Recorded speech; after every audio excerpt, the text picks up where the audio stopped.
2023 City Council work session. Thank you for joining us in this hybrid meeting format. For work sessions like this one, where there is no opportunity for public comment, those wishing to access the meeting can do so by watching the live stream available on our website, the broadcast on Comcast Channel 21, or by calling into one of the phone numbers listed for this meeting on the public webcast and meeting materials webpage. And thank you for joining us. I now call the January 11th work session of the Eugene City Council to order. And with that, we're going to move into executive session. The Eugene City Council will now meet in executive session held pursuant to ORS 192.6602E, real property transactions. Representatives of the news media and designated staff shall be allowed to attend the executive session.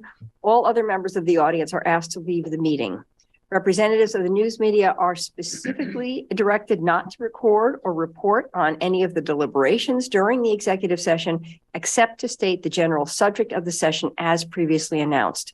No decision may be made in executive session. At the end of the executive session, we will return to open session and welcome the audience back into the meeting. And so I don't know, we don't look like we have any counselors. They're there. Oh, they are there. Okay, so any counselors that are online for the public work session, please log out of that public meeting and log back in using the special executive session Zoom invitation. And we'll take a few minutes to make that transition happen.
progress. Welcome back to the public work session, and we're ready for our second item of business, and I will turn it over to the manager to introduce. I'm actually just going to turn it over to Jack so he has all the time he needs to get going here. Thank you so much. I'm Jack Blackham, the Permitting and Floodplain Manager in Public Works Engineering.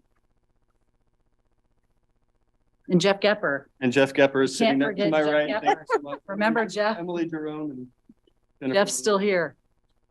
I haven't been here on a weekly basis lately, so.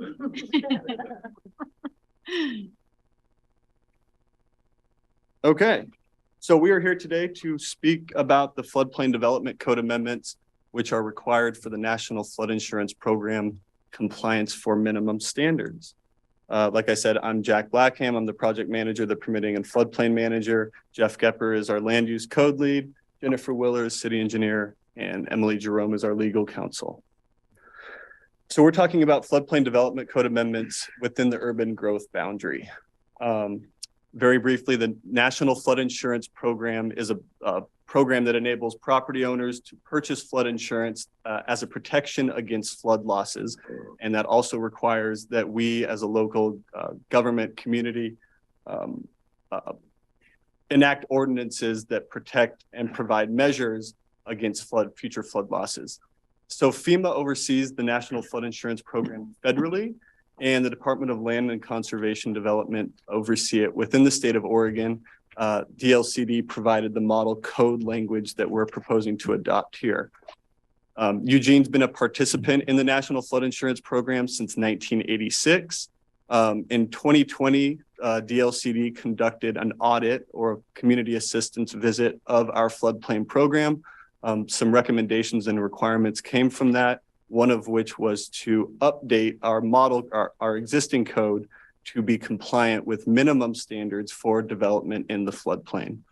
And then the final bullet point there is the community rating system. That is a voluntary program of which we are a participant since 1991, and that we do some additional work through our floodplain program to provide discounts on flood insurance premiums for both flood insurance policies in and outside of the floodplain. So our score right now is a class 7, which provides 15% discounts on those flood insurance premiums. And so as part of this code, much of it was just updating language, including definitions to our existing code. And then the other part of that update included requiring new items. So these are the new items that we've included. The first one is a notification of community boundary changes. That is a city process item that does not affect floodplain development permits. The second is definitions, clarifying definitions, assessments, and determinations for substantial damage and improvement, which are substantial damage and improvements are to existing structures. Some of these are city process change items, and others are informational requirements that the applicant will be required to supply to us. The floodplain specific construction standards for the following items: garages, tanks, manufactured dwellings, recreational vehicles, and appurtenant structures. There are specific standards that we've included in those. An example of that would be the difference between a garage, whether it's attached or detached to a primary dwelling. And then the final one is a reasonably safe requirement for Zone A as 2 feet above the highest adjacent grade. Some flood zones come with a base flood elevation, which is provided by FEMA. Other flood zones, a base flood elevation is not provided. And so with this one, we've included the requirement for 2 feet above the highest adjacent grade. On this bullet point, I just want to make a quick note that in the AIS, we framed it as an optional requirement. After going through and speaking with the state coordinator, state National Flood Insurance Program coordinator, we've determined that it is a requirement. So if you saw it in your AIS that it was optional, it is required, and this is accurate. And then these are the optional updates. So the first one is preparation of technical data. So we are requiring that applicants submit a certain amount of data for letter of map changes. Letter of map changes are processes that FEMA has supplied acknowledging that their flood insurance rate maps, which set the regulatory floodplain, are not perfect, and these are processes to allow homes and structures to be removed from the floodplain. On the second bullet point, the floodplain administrator or designee must acknowledge or approve certain letter of map changes. So this is just providing us with some approval criteria that we don't have to sign off on some of those letters of map changes before they're sent to FEMA. And then the final one is the continuance of the 1 foot of freeboard requirement. So freeboard is an additional factor of safety that we add for lowest floors. This one applies to residential structures and electrical equipment. And it is a prerequisite for a class 8 for that community rating system that I was speaking about earlier. So we propose to maintain that. That last bullet point is already in existing code. Could you just define what freeboard, what that term means? Yeah, it's No. okay. Thank you. It's an additional factor of safety on top of the base flood elevation. So if you have a level here, this would be base flood elevation. At base flood elevation, freeboard would be 1 foot above that. So it's a factor of safety, but it is an additional height in terms of this. Thanks. Does that answer? Yeah. Okay. That's perfect. Thank you. So that was what is included. Just want to briefly talk about what's not included.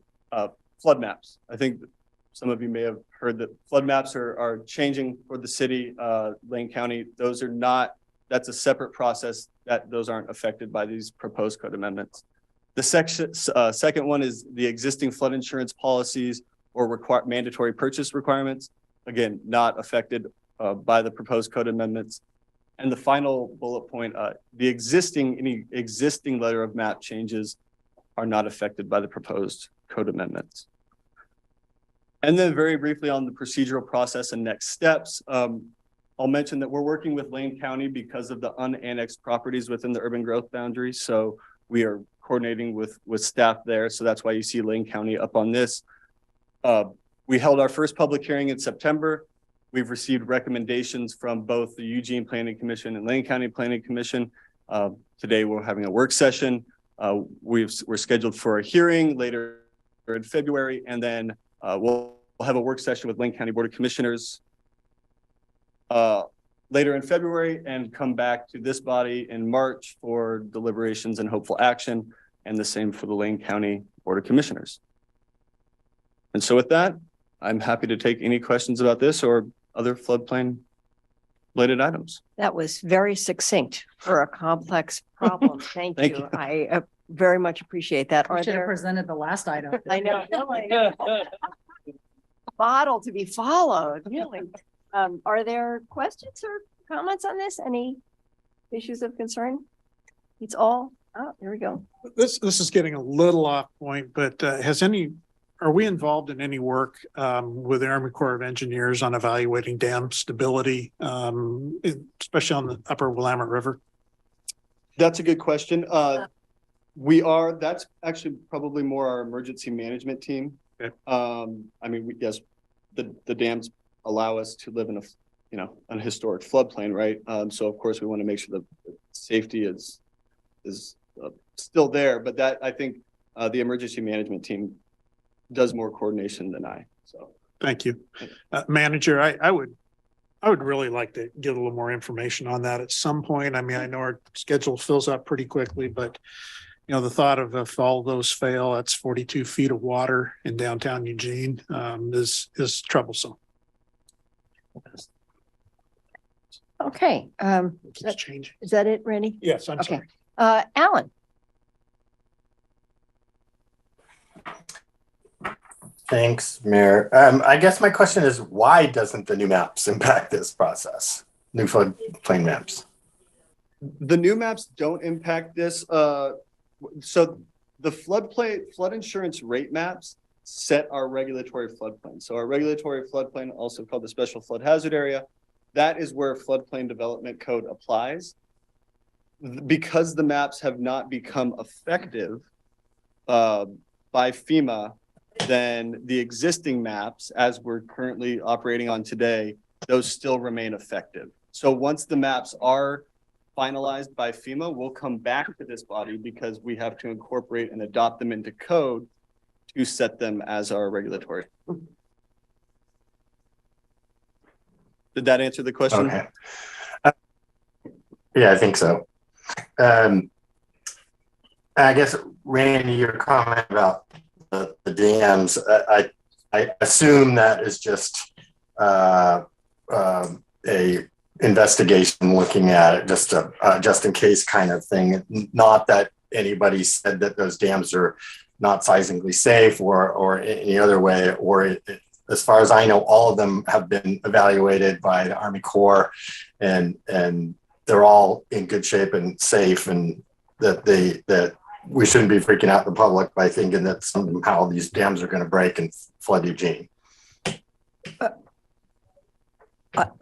Everybody's shaking their heads here, and I think because we every year on the United Front trip, we have gone to Washington, D.C. to talk about the 42nd Street levee in Springfield, and that it is not, it will not hold. So there is concern. So was that going to be your I was comment? going to speak to the dam specifically. Yeah, I was my talking about the understanding planet. is that they are rated on a scale of 1 to 5, with 5 being the worst, and all the dams above us are a 4. And I'm currently serving on the DEQ fuel tank seismic stability advisory committee for the state DEQ, and this issue's been raised there as well. So I think it's more precarious. Not that they're imminent. Well, not imminent until we have a 9.0 earthquake. Mike. I was just going to Yeah, a lot add of to Councillor Grove's comment by saying, I've been teaching my kids since they were born that if we get the Cascadia earthquake, their whole mission in life is to seek higher ground as fast as they can. Right. And I have at this table over 16 years asked many times, is there modeling of this? If we get a 9-point earthquake, how much water's on the city floor? I'd love it if we could actually get that kind of information at some point. 42 feet. I've always heard 15. This is why I'm asking, because I don't know what the truth is. I do know though that Randy's 100% correct, that the dams above us are not impregnable to an earthquake. We'll have a lot of water to contend with if we have a big earthquake. And I think that's a reasonable thing that we ought to be talking about at this table. Well, I noted that in the last round, so we'll look at some sort of informational work session item for you, either done by Army Corps or by our emergency management staff. Thank We you. can talk about that. Great. Thank you. Matt? I just want to quickly point out, not so long ago when I was LCC board's liaison to LCOG, the Lane Council of Government had a presentation on this very topic. So there already are some pieces that may exist in the not so long ago archives. It was impressed upon me that the airport at Cresswell is FEMA's designated emergency airport should our airport be unusable because of damage at one of the dams. It's not insignificant. Yeah. Interesting. Okay, that was a sobering thought. Cobra Hills. Thank you. 15 minutes, big topic, 15 minutes. So Yeah. thank you very, very much. And, Jeff, I don't know, we're used to grilling you for at least an hour and a half, with many detailed questions. So I don't know if we can let you go without. Yeah, no, I'll happily sit here and sit back and Okay, I think we're good. So with that, thank you all very much. Thank you. And we are adjourned. Thank you so much.